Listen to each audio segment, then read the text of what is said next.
llevamos adelante lo que llamamos la fiesta de las primicias. Cuando hablamos de la palabra fiesta en la Biblia, está esto completamente ligado a lo que sería procesión, a lo que sería una fiesta pública que pone en evidencia nuestra fe delante de los que no creen. Cuando hablamos de fiesta, no es solamente un festejo interno, sino que es hacer notorio lo que nosotros creemos o lo que nosotros festejamos. Cuando hablamos de la fiesta de las primicias, hablamos de una de las pocas fiestas que trascienden. Cuando hablamos de primicias, lo que estamos entendiendo es que el Señor nos da la posibilidad de haber recibido todo para poder separar lo que nosotros deseemos, lo que nosotros tengamos en el corazón, lo que el Espíritu disponga en cada uno de nosotros para ponerlo en favor de Dios. Nosotros entendemos que Dios nos ha llamado a ser sensibles en el momento de la ofrenda. El Señor nos ha llamado a dar los diezmos y nos ha dado esa ordenanza. Pero el Señor ha dejado alguna otra puerta que tiene que ver con actos de misericordia, que tiene que ver con lo que nosotros somos capaces de soltar en manos de aquel que está en necesidad. Pero también ha dejado otra enseñanza, que es la primicia. La primicia, así lo dice Proverbios 3, versículo 9 al 10, dice de esta manera: honra a Jehová con tus bienes y con las primicias de todos tus frutos, y serán llenos tus graneros con abundancia y tus lagares rebosarán de mosto. La función siempre es la misma, es de siembra y cosecha. Siempre se habla de primero dar, primero sembrar, primero honrar. El Señor dice: honra al Señor y entonces llega la multiplicación, la bendición. No dice la Biblia, cuando llegue la bendición, honra al Señor en cuanto a las primicias. Sí lo dice en cuanto al diezmo. Por lo que el acto de las primicias es un acto de fe. Es un acto de fe. Podría ser que alguno de nosotros esté incómodo con esto, pero cuando entramos en el terreno de la fe, corresponde a aquel que crea, aquel que entienda que las primicias no pertenecen a esta dispensación, a estos tiempos, que no es lo que Dios ha puesto en su corazón. Por supuesto, tiene la total libertad de no participar. Cuando hablamos de primicia, lo que estamos entendiendo es que fue la manera en que el hombre se relacionó con Dios desde el principio. El Señor encargó al hombre desde el principio que de lo primero que levantara, que cosechara, que produjera, de eso tenía que separar para el Señor. Cuando hablamos de primicias, hablamos de un compromiso que va más allá de lo material, un compromiso total. La palabra dice en Mateo 22, versículo 37, de esta manera: Jesús le dijo: amarás al Señor tu Dios con todo tu corazón y con toda tu alma y con toda tu mente. Cuando el Señor nos reclama todo. Por lo que vamos entendiendo que cuando Dios quiere relacionarse con nosotros, quiere darnos todo lo que necesitamos, quiere hacernos conocer la abundancia y la sobreabundancia, un término que aún en la razón y a través de lo que sería los diccionarios es difícil de explicar, pero el Señor ha pensado en nosotros en sobreabundancia. Y esto es mucho más de lo que cualquiera podría considerar abundante. Así que el Señor tiene planes gloriosos para aquellos que somos capaces de entregar todo nuestro ser. Cuando nosotros hablamos de primicias, lo que estamos hablando es de consagrar lo primero, consagrar lo mejor para nuestro Señor. Se trata sencillamente de esto. Por eso es que lo llevamos a cabo la primera reunión del año. Esto corresponde a cualquier evento en particular. Esto corresponde a aquella decisión que yo tenga en un acto de fe, de dar lo primero, de algo que empieza, de algo que comienza, creyendo que con todo mi corazón que esta es la manera de abrir puertas, que esta es la manera de generar y atraer la bendición que ya está prometida en la palabra de Dios para aquello que se da desde un principio. Romanos Dice 11, versículo 16, que la primicia santifica el resto. Las primicias son santas, también lo es la masa restante. Si la raíz es santa, también lo son las ramas. Si la primicia es santa, todo lo demás será santo. Esto lo podemos llevar y podemos salir de lo material para entrar en cualquier área de nuestra vida. Todo lo que nosotros consagremos primeramente a Dios, luego Dios lo santificará para la gloria de Él. Entendemos entonces que en todas las áreas debemos darle lo primero a Dios. Dice en Éxodo 23, versículo 19, las primicias de los primeros frutos de tu tierra traerás a la casa de Jehová tu Dios. No guisarás cabrito en leche de su madre. Lo que estamos recibiendo en el principio de este pasaje es que las primicias deben ser llevadas a la casa. Yo debo separar para el Señor lo primero, lo mejor. Cristo fue un claro ejemplo de la autoridad que Dios tiene para poder honrar su palabra. Él dio lo principal, Él dio lo primero, Él dio lo mejor y lo dio en nuestro favor. Primera de Corintios 15, versículo 20 en adelante, dice así: mas ahora Cristo ha resucitado de los muertos, primicia de los que durmieron es hecho. Porque por cuanto la muerte entró por un hombre, también por un hombre la resurrección de los muertos. Porque así como en Adán todos mueren, también en Cristo todos serán vivificados. Pero cada uno en su debido orden. Cristo, las primicias. Luego los que son de Cristo en su venida. Cristo es la enseñanza más grande que nosotros tenemos en cuanto a las primicias. Dio el Señor lo mayor, lo más grande, lo más valioso. Lo dio en nuestro favor. El Espíritu Santo, que hoy, aún en esta temática, nos ministra, nos enseña, también es primicia de lo que ha de venir, de la esperanza que tenemos, de esa vida eterna que Dios ha preparado para nosotros. Amén. Leemos lo que dice ahí en la palabra en Romanos ahora 8, porque sabemos que toda la creación gime a una y a una está con dolores de parto hasta ahora. Y no solo ella, sino que también nosotros mismos que tenemos las primicias del Espíritu. Nosotros también gemimos dentro de nosotros mismos esperando la adopción, la redención de nuestro cuerpo.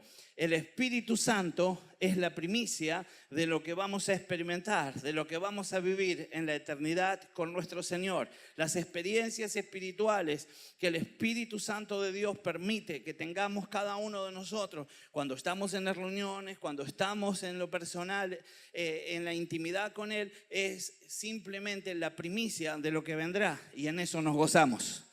Todo acto en el Señor amerita hacerse con fe, por lo tanto, no pierda la fe, entusiasmate, créele a Dios, prepárate para recibir lo que viene en el nombre de Jesús.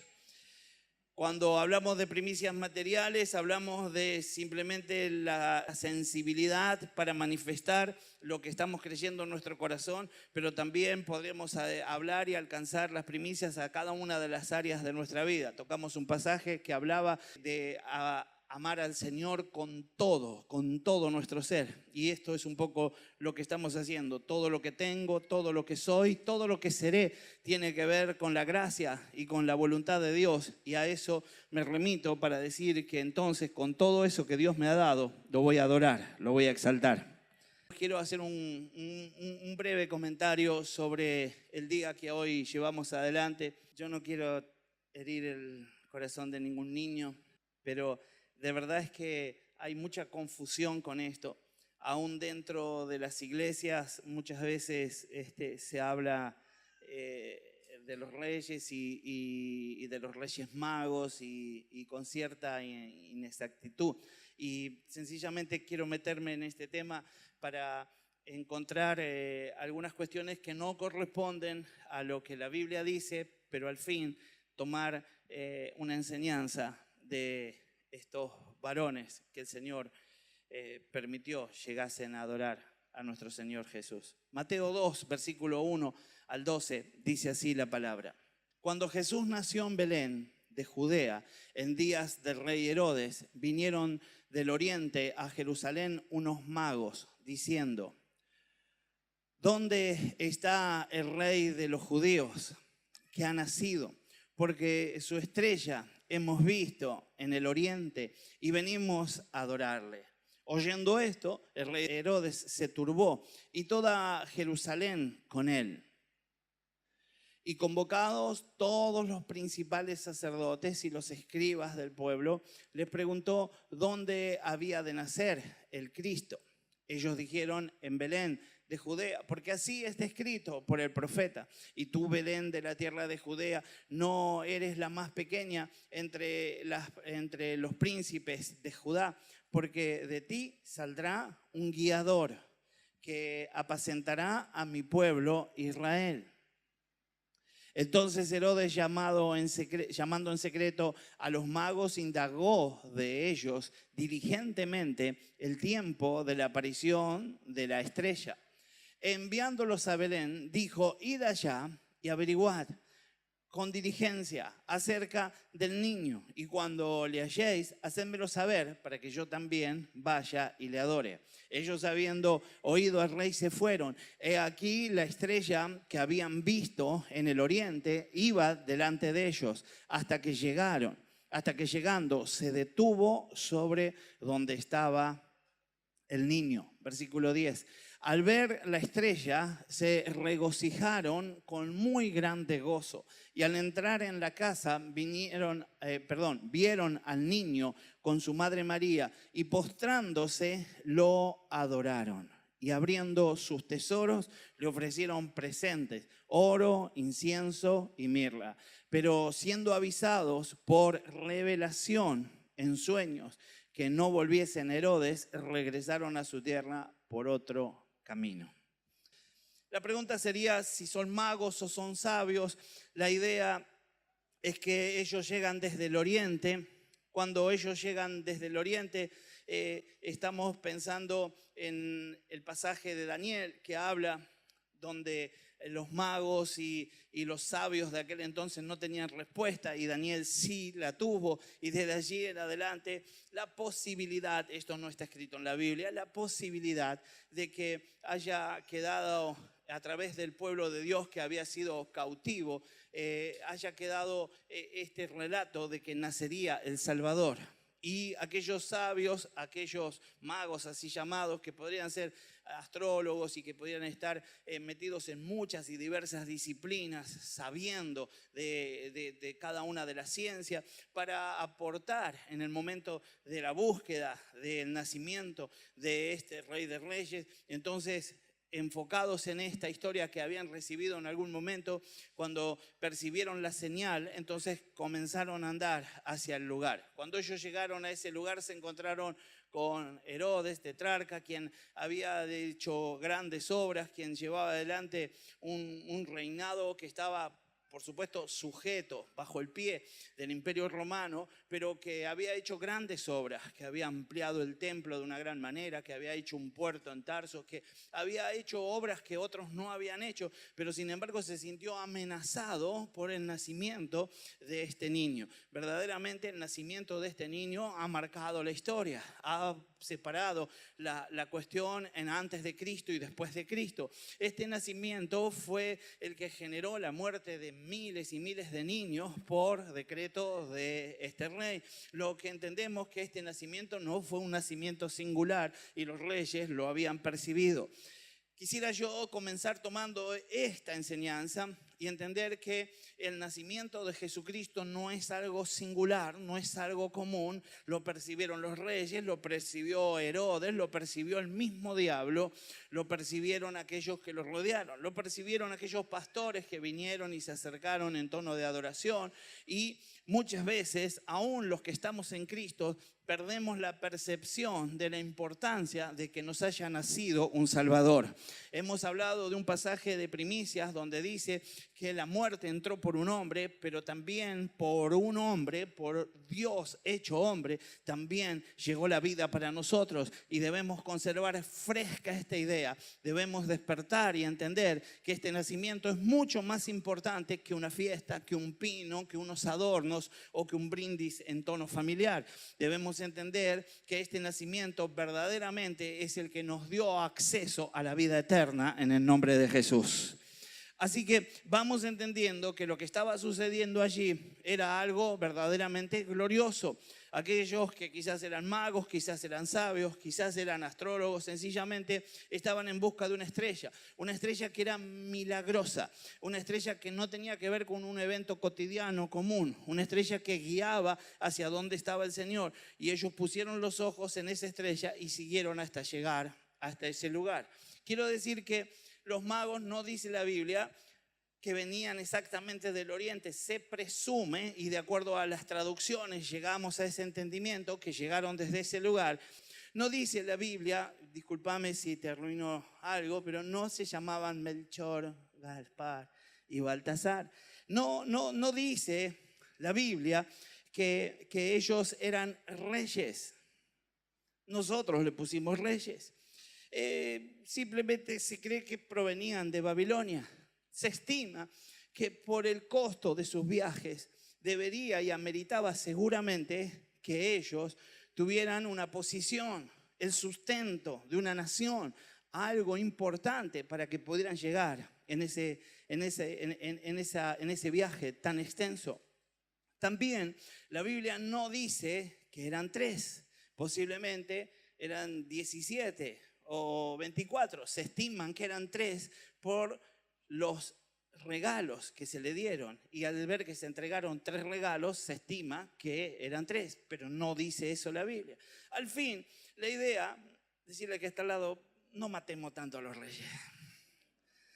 La idea no es matar a los reyes, sino que podamos nosotros hoy recibir la posibilidad a través de la palabra de ser de alguna manera motivados a tener la actitud que ellos tuvieron. Verdaderamente es inspirador que alguien deje todo lo que tenía, se enfoque solamente en buscar a ese que estaban haciendo. Al fin, entonces, Mateo 2:11 será el pasaje que nos dará la mayor enseñanza en esta mañana. Y dice: al entrar en la casa, vieron al niño con su madre María y postrándose lo adoraron. Y abriendo su tesoro le ofrecieron presentes, oro, incienso y mirra.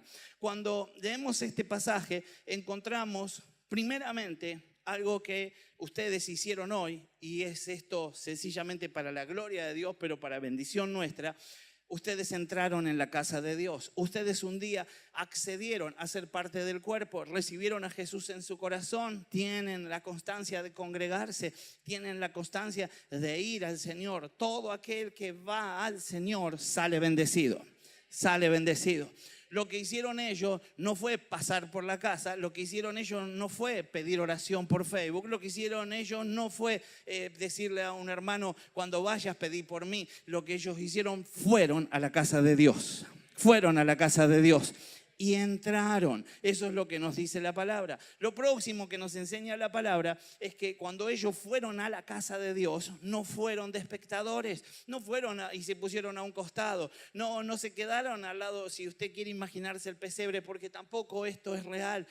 Nació en esas condiciones, pero la palabra dice que el Señor estaba en una casa. ¿En dónde estaba? En una casa. Allí fueron los reyes. Sí, no había lugar en los hoteles, en el mesón, en los lugares. Entonces el nacimiento se llevó adelante en una forma precaria, pero luego fue conducido a una casa. En la casa entonces llegaron los reyes, y dice la Biblia que cuando ellos llegaron se postraron y le adoraron. Quizás gente acostumbrada a adorar otros dioses, adorar dioses paganos, a exaltar alguna luminaria, gente que miraba hacia el cielo, gente que estaba en astrología, gente que quizás creía que había cierta deidad en esas apariciones, cosas que la misma Biblia de alguna manera cuestiona. Nosotros entendemos que lo que estaba pasando en ellos es que estaba habiendo una revelación, que estaban comprendiendo lo que realmente estaba pasando, y nosotros tenemos que ir en busca de esa revelación de tal manera que podamos postrarnos y adorar al Señor. Y adorar al Señor. Juan 1, versículo 14 dice así: y aquel verbo fue hecho carne y habitó entre nosotros, y vimos su gloria, gloria como del unigénito del Padre, lleno de gracia y de verdad. Ese es el Señor, ese es el niño que estaba ahí en ese lugar, y ellos se postraron y le adoraron. Quiero entender que muchos de nosotros que entramos a la casa, muchas veces no entramos a la casa con la intención de postrarnos y de adorar. Muchas veces solamente venimos a buscar. Ellos también trajeron que ofrecerle. Quizás hoy estemos aprendiendo que entrar en la casa, postrarse y adorarlo y llevarle algo al Señor es más importante que ir a pedirle. Ellos salieron bendecidos de ese lugar, no por lo que pidieron, no porque dejaron un pedido de oración, no porque llegaron diciendo ya no doy más, hice lo que quise en mi vida y a esta altura de mi vida vengo pidiendo el favor y la misericordia de Dios. Ellos llegaron de pura decisión, buscaron a Dios, y habiendo buscado a Dios, el Señor respondió con gracia sobre sus vidas. Aún dice la Biblia que en esa relación inmediata que había comenzado, ellos tuvieron una revelación en sueños. Gente que adoraba a dioses paganos, gente que se trasladó, gente que comprendió la situación, que quebró su corazón, que se postró y adoró al Señor, que ofreció presentes ahora para ser guardados de la mano de Herodes, para guardar al mismo Señor de las manos de Herodes. Recibe una revelación, Dios comienza a interactuar con ellos. Eso es lo que pasa con aquellos que se acercan al Señor. Juan 18, versículo 37. La idea es que podamos hablar de los tipos de presentes que ellos llevaron. Cuando estamos hablando de tipos de presentes, entendimos que lo primero que ellos sacaron, que pusieron frente al Señor, en el orden que está relatado en la palabra, es oro. Y esto tiene que ver con la realeza de nuestro Señor. Él es Rey de Reyes, Señor de Señores.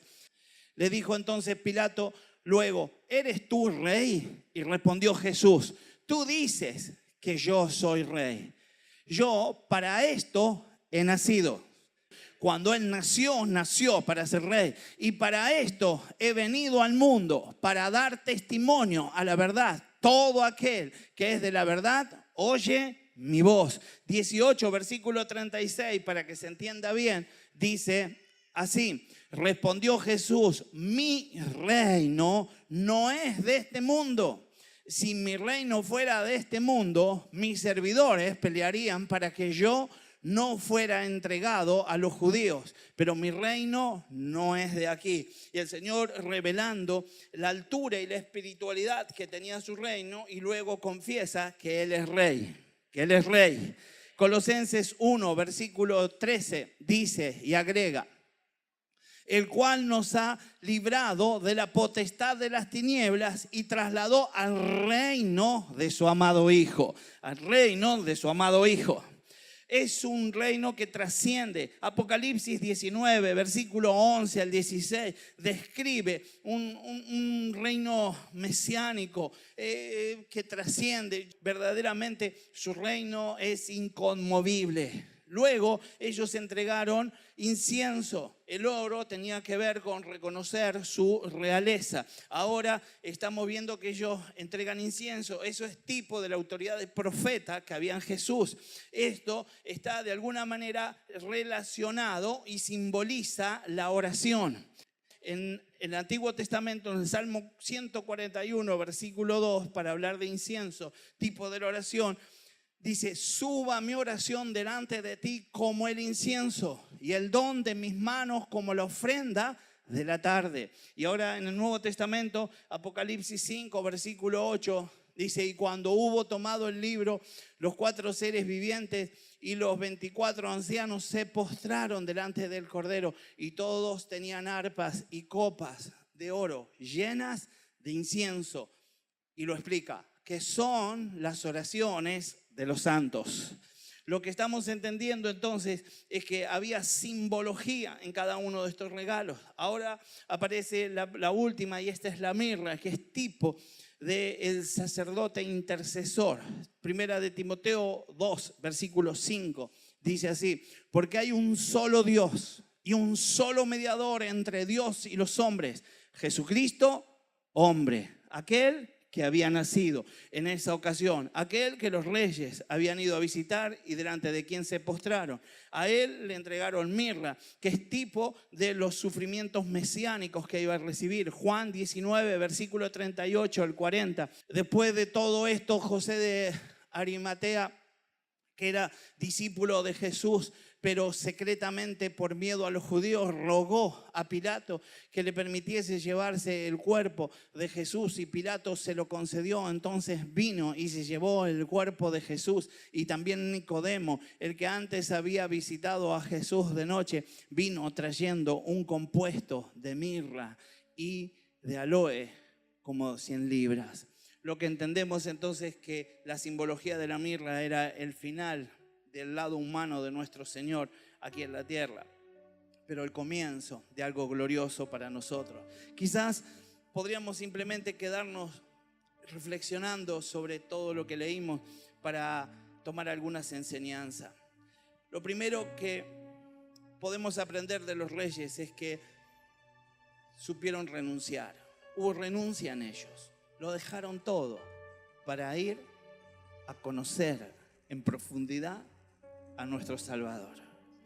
No sé qué dejaste de lado, no sé qué te está costando dejar, no sé si tu lado carnal, si hay una batalla en tu alma, si tu espíritu, constantemente convencido por el Espíritu Santo, lucha y apela a cuestiones.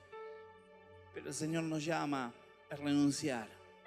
Cuando el Señor nos llama a renunciar, no nos llama a descartar todo, sino que nos llama a cambiar el orden, a ponerlo a Él por encima de todas las cosas. Y esa es la mayor bendición que nosotros podemos darle a todo aquello que queremos cuidar, a todo aquello que pensamos que nos importa. Cuando lo ponemos debajo de Jesucristo, está en bendición. Cuando está sobre Jesucristo, a veces es un gran problema para nosotros. Así que quizás hoy alguno de nosotros pueda tomar la decisión de renunciar para la gloria de Dios. También habla de perseverancia. Ellos salieron desde su lugar y no se detuvieron y se fueron encontrando seguramente con diversas cosas, pero al fin llegaron hasta el lugar. Se trata de perseverancia. También ellos tuvieron visión. Ellos fijaron su vista en la estrella que los guiaba hacia Jesús. Y aún la estrella es tipo de Jesús. Dice la palabra en Juan 14, versículo 6. Jesús le dijo: yo soy el camino y la verdad y la vida. Nadie viene al Padre sino por mí.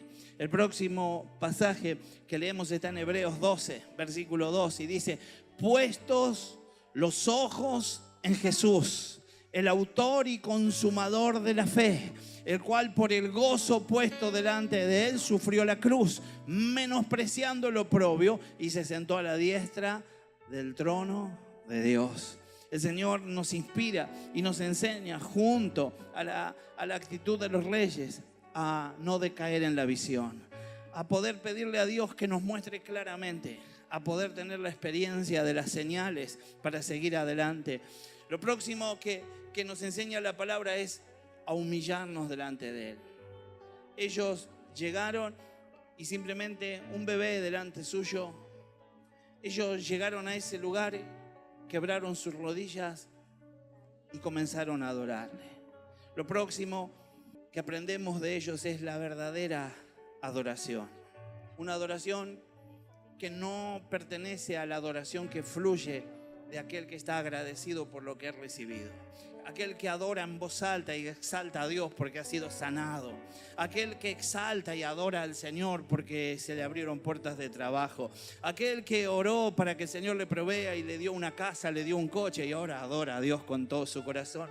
Sino una adoración que no tenía nada que ver con lo que ellos recibían. Ellos estaban dando, y mientras que estaban dando, lo adoraban por lo que Él era, no por lo que le podía dar. Y creo que esa es la oración que en este tiempo nos está faltando. Todo el tiempo estamos yendo delante de Dios, y quizás puedas meditar en esto solamente mirando tu oración. Quizás esto no sea general, esto no sea para todos, pero yo mismo fui exhortado por la palabra cuando medité en la manera en que yo oro, y muchas veces y mucho tiempo de mis oraciones está enfocado en pedirle por ustedes, en pedirle por la iglesia, en pedirle que nos dé, en pedirle que abra puertas, en pedirle que nos conceda, que nos bendiga, que nos guarde. Pero muy poco tiempo de nuestra oración está enfocada en adorarlo, exaltarlo, ponerlo allí donde tiene que estar, en el lugar más alto de nuestro corazón. Quizás con estas enseñanzas, hoy antes de salir de este lugar podamos tener una oración diferente y podamos ir delante de Él con sinceridad, dispuestos a renunciar, a perseverar, a tener una visión distinta. Los tiempos son diferentes para cada uno de nosotros. Y alguno podría decir, hace muy poquito que llegué, no me apuren. Alguno podría decir, hace mucho que estoy, yo ya no tengo nada que aprender. Escuché una historia que me sonó rara por el nombre, la historia del cuarto rey mago. Hablando de que no eran tres, ya el cuarto, pero la simbología está buena, y hasta me han dicho que hay una película con respecto a este nombre. Y la idea es que un cuarto rey mago se sumaba al camino de los tres reyes magos, y cuando se sumó al camino de ellos no llegó a tiempo y se postergó. Este rey mago se distraía con muchas cosas. Su regalo para el Señor eran las perlas más preciosas que había en la tierra. Y por el camino se fue encontrando con gente que estaba en necesidad. Y se encontró con un pobre y metió la mano en la bolsa y le dio una perla. Y se encontró con enfermos y metió la mano en la bolsa y les dio una perla. Y se encontró con gente que había sido dejada de lado por sus dificultades, por la edad, por diferentes cuestiones, y también le dio una perla. Pasó el tiempo y dando vueltas nunca llegó, porque había perdido de vista la estrella dando esas perlas. Y caminando y dando vueltas y vueltas pasaron los años. Su bolsa ya estaba casi vacía, y con la bolsa casi vacía escucha el rumor de que iban a crucificar a alguien que decía que era el Hijo de Dios. Tuvo la oportunidad de acercarse en un episodio, cuenta así la historia, solo es una leyenda. En el medio del traslado, en el medio de las golpizas, pudo acercarse y lamentándose le dijo: no llegué para darte el regalo, solamente me queda una perla en la bolsa. Y le dijo: habrá alguien, el Señor, a quien se la puedas dar. Y comenzó a declarar: cuando tuve hambre me diste de comer, cuando tuve sed me diste de beber. Y así siguió hablándole, reconociendo cada una de las cosas que había hecho. Y creo yo que muchos de nosotros podemos aprender que quizás no tuvimos la oportunidad de llevar nuestro presente en el nacimiento de nuestro Señor, pero podemos hacer aquello que el Señor está esperando que nosotros hagamos como iglesia, en el nombre de Jesús.